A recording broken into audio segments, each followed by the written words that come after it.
जय श्री कृष्णा मित्रों, मैं प्रियंका स्वागत करती हूँ आपका जीवन और अध्यात्म में। मित्रों, भाद्रपद मास में आती है एक अत्यंत विशेष पावनी एकादशी तिथि जो भगवान श्री हरि विष्णु को अत्यंत प्रिय है और इस एकादशी का नाम है अजय एकादशी। इस तिथि को अन्नदा एकादशी के नाम से भी जाना जाता है। तो चलिए चतुर्मास की इस अत्यंत पवित्र और परम मंगलमय अजय एकादशी की कथा का श्रवण करते हैं। एक समय युधिष्ठिर महाराज ने भगवान श्री कृष्ण से कहा, हे द्वारिकानाथ, कृपया अब आप मुझे भाद्रपद मास के कृष्ण पक्ष की एकादशी तिथि के बारे में बताइए। इसका नाम क्या है, इसका पालन कैसे करना है और क्या प्राचीन काल में किसी ने इसका पालन करके पुण्य अर्जित किया था?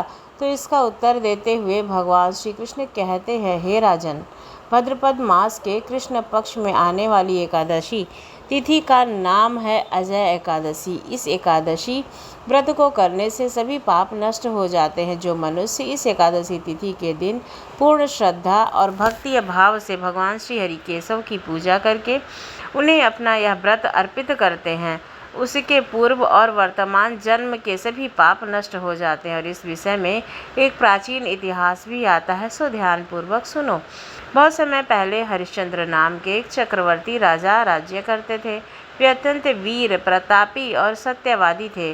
उन्होंने किसी अज्ञात कर्म या फिर प्रतिज्ञा के कारण अपने राज्य को त्याग दिया था। संयोग ऐसे बन गए कि उन्हें अपनी स्त्री यानी कि पत्नी और अपने पुत्र को भी त्यागना पड़ा और उन्हें स्वयं एक चांडाल के घर पर सेवक बनकर रहना पड़ा। ये चांडाल के घर पर रहकर भी कर के रूप में मृत्यु के समय उड़ाया जाने वाला वस्त्र आदि लेने का काम करते थे। लेकिन इतने आपत्ति के समय में भी उन्होंने कभी भी सत्य को नहीं त्यागा। वे सत्यवादी थे। कठिन से कठिन परिस्थितियों में भी अपने सत्य प्रतिज्ञा व्रत का पालन करते थे और इस प्रकार करते हुए अनेक वर्ष बीत गए। प्रायः उन्हें अपने इस कर्म पर बड़ा दुख होता रहता था और इससे मुक्ति प्राप्त करने के लिए वे विभिन्न उपाय ढूंढते रहते थे। उन्हें हर समय यही चिंता रहती थी कि आखिर ये क्या कर रहे हैं, किस प्रकार पुनः अपनी लुप्त संपत्ति और अपने परिवार से पुनर्मिलन हो सकेगा। इस प्रकार एक दिन वह चिंता में मग्न बैठे हुए थे। उस समय राजा के पास गौतम ऋषि आए। राजा ने उन्हें देखकर अत्यंत विनम्रता से प्रणाम किया और हाथ जोड़कर अपना संपूर्ण दुख वृतांत कह सुनाया। दयालु महर्षि गौतम ने आश्चर्यजनित होकर के राजा से कहा, हे राजन, आप तो सत्यवादी हैं। मुझे आश्चर्य है कि आप इतने लंबे काल तक इस दुख भरी स्थिति में रहते हैं, लेकिन फिर भी इससे निकलने का मैं एक उपाय आपको बताता हूँ। आप भाद्रपद मास के कृष्ण पक्ष में आने वाली अजय नामक एकादशी का विधि पूर्वक पालन कीजिए।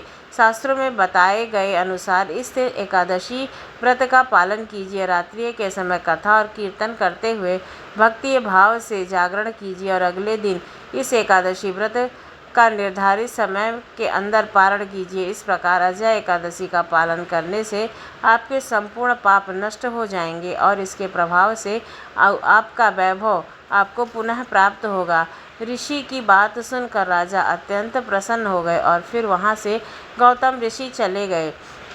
आने वाले समय में जब अजय एकादशी आई तो राजा हरिश्चंद्र ने मुनि गौतम के कहे अनुसार पूर्ण भक्ति भाव, श्रद्धा और आदर के साथ उस अजय एकादशी व्रत का पालन किया। रात्रि को भगवान का कीर्तन करते हुए जागरण किया और उसके प्रभाव से राजा के सभी पाप नष्ट हो गए। उस समय स्वर्ग में नगाड़े बजने लगे, आकाश में पुष्प वर्षा होने लगी। उन्होंने अपने समक्ष ब्रह्मा जी, भगवान विष्णु, भगवान महादेव इत्यादि सभी देवताओं को उपस्थित पाया और उसी क्षण उनका मृत पुत्र भी जीवित हो गया और उन्होंने अपनी पत्नी को आभूषणों से युक्त होकर देखा। इस व्रत के प्रभाव से उन्हें अपना राज्य पुनः प्राप्त हुआ। उन्होंने दीर्घ काल तक अपने पुत्र और परिवार के साथ संपूर्ण पृथ्वी पर शासन किया और जीवन के अंत में परिवार के साथ उन्होंने भागवत धाम की प्राप्ति की। हे राजन, यह संपूर्ण अजय एकादशी व्रत का प्रभाव था। जो भी मनुष्य इस एकादशी का पूर्ण श्रद्धा और भक्ति से पालन करते हैं और रात्रि में जागरण करके अगले दिन इस व्रत का पारण करते हैं, उसके पूर्व और वर्तमान जन्म के सभी पाप नष्ट हो जाते हैं और अंत में उसे भगवान श्री कृष्ण की विशेष कृपा प्राप्त होती है। जो मनुष्य इस कथा का श्रवण करता है उसके जीवन में भी पूर्व काल के समस्त पाप उपस्थित नहीं रहते, उनका तक्षक नाश हो जाता है।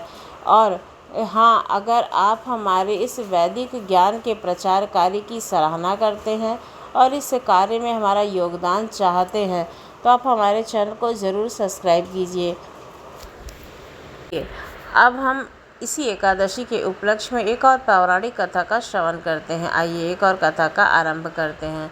बृहद नारदीय पुराण में कहा गया है कि ब्राह्मण, क्षत्रिय, वेमाम, सद्राम चव शोषिताम मोक्षदाम कुर्तिमिम भक्त प्रिय विष्णु तरम तिज। हे ब्राह्मणों, भले ही कोई ब्राह्मण, क्षत्रिय, वैश्य या शूद्र हो, परंतु यदि कोई पूर्ण भक्ति भाव सहित एकादशी व्रत का पालन करता है तो वह निश्चित रूप से मुक्ति का अधिकारी है। हमारे सभी शास्त्रों में एकादशी के व्रत को सभी व्रतों में सर्वश्रेष्ठ माना गया है। पद्म पुराण में कहा गया है कि जो मनुष्य अकस्मात ही अनजाने में ही एकादशी व्रत का पालन कर लेता है वह कभी भी यम यात्रा में नहीं पड़ता। प्रत्येक मास में 2 बार आने वाली कृष्ण और शुक्ल पक्ष की एकादशी तिथि से बढ़कर पावन तीनों लोकों में दूसरा कुछ भी नहीं है। एकादशी और द्वादशी दोनों ही भगवान विष्णु के प्रिय दिन हैं और यह दोनों ही अत्यंत प्रिय होते हैं। हमारे इस भौतिक शरीर में तभी तक कोई भी पाप निवास करता है जब तक हम एकादशी व्रत का पालन नहीं करते। हमारे शास्त्रों में तो यहाँ तक बताया गया है कि राजस्व यज्ञ, अश्वमेध यज्ञ इत्यादि को 1000 बार किया जाए और उससे जो फल की प्राप्ति हो उसकी तुलना एकादशी व्रत की 16वीं कला से भी नहीं की जा सकती। अर्थात एकादशी व्रत करने से प्राप्त पुण्य फल अन्य किसी यज्ञ से अर्जित पुण्य फल के अंततः गुणा अधिक होता है। प्रत्येक मास में 2 पक्ष होते हैं, कृष्ण पक्ष और शुक्ल पक्ष।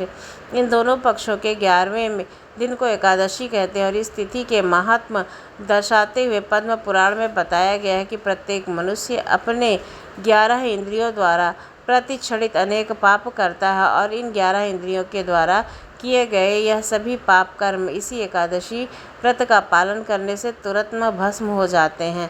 जब भी कोई व्यक्ति एकादशी के दिन उपवास करता है और रात्रि जागरण करके श्रीहरि के पवित्र नामों का जप, कीर्तन और कथा श्रवण करता है तो मनुष्य अपने पितृकुल, मातृकुल और पत्नी कुल की 10 पीढ़ियों का निश्चय उद्धार करता है। यह एकादशी तिथि हमारे प्राण की कारक है।